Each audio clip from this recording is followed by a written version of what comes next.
Answer, would some honourable member care to move the House take note of miscellaneous business? Rahui Kātane.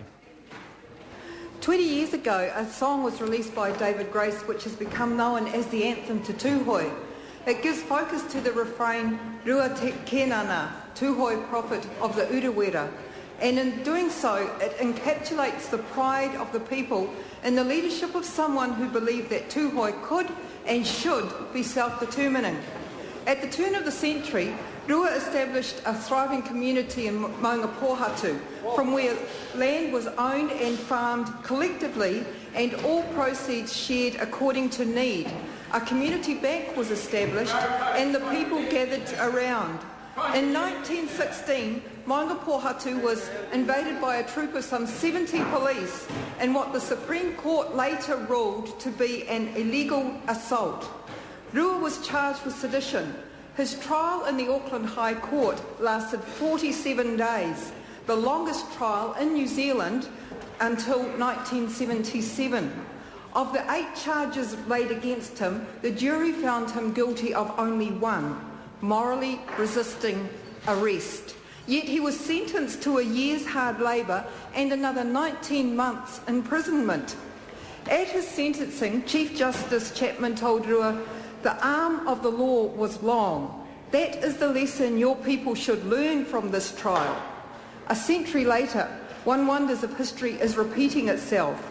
On Monday, 15 October 2007, more than 300 police carried out dawn raids on homes and premises throughout Aotearoa.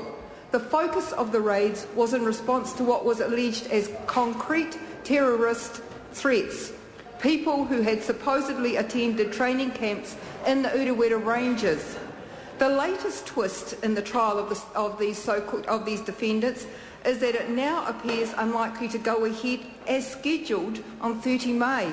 Some are speculating that the Rugby World Cup and with an election in sight, the timeliness of such a controversial trial has come under scrutiny. But the question we in the Māori Party ask is, if there is such a focus on one law for all, as some parties in this House would have, how is it that the Tūhoi people continue to suffer the long arm of the law without so much as a murmur in this House?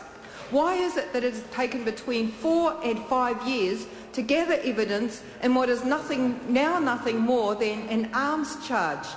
3 weeks ago, 150 prominent Māori social justice activists and academics came together in support of a submission to the Solicitor General sponsored by lawyers Moana Jackson and Professor Jane Kelsey. In that letter, Moana Jackson spelled out the impacts of this sorry episode, stating, quote, "The accused, the whānau and the whole of Tūhoi have had this hanging over them for almost 4 years, unable to live a normal life. They already carry the label of terrorists forever," unquote. Waiariki illiterate MP Te Ururoa Flavel has spoken frequently about the lifelong consequences of the original raids on Ruatoki and the never-ending saga of a prosecution that has been delayed for nearly 4 years. But of course, while there are dire and traumatic impacts on human lives, there are also some very real financial costs to a 12-week trial in Auckland. And I cannot ignore the echoes back to 1916 when Tūhoi had to bear the substantial legal costs of the trial against Rua Kenana, as well as the indignity of being billed for the costs of the police expedition, which remember was illegal, amounting to over £900. To address these huge financial burdens, Tūhoi was forced to sell land. Mr Speaker, we are at a time in our nation's constitutional history when we are attempting to build bridges and learn from our past. Iwi across Aotearoa, in a substantial gift of generosity to this nation, have settled claims amounting to an equivalent of 1 or 2% the true worth of what they are entitled to. Our concern with this tragic case against the defendants in Urewera is that any progress we make in nation building is hindered by justice delayed. The lives of the people charged as a result of Police Operation 8 have been on hold for too long. Due process of law surely required the right to a jury trial in an expeditious timeframe. The human impact has been enormous. Further delay is unjustifiable, it is unfair, it is unacceptable. The Honourable Jonathan Coleman.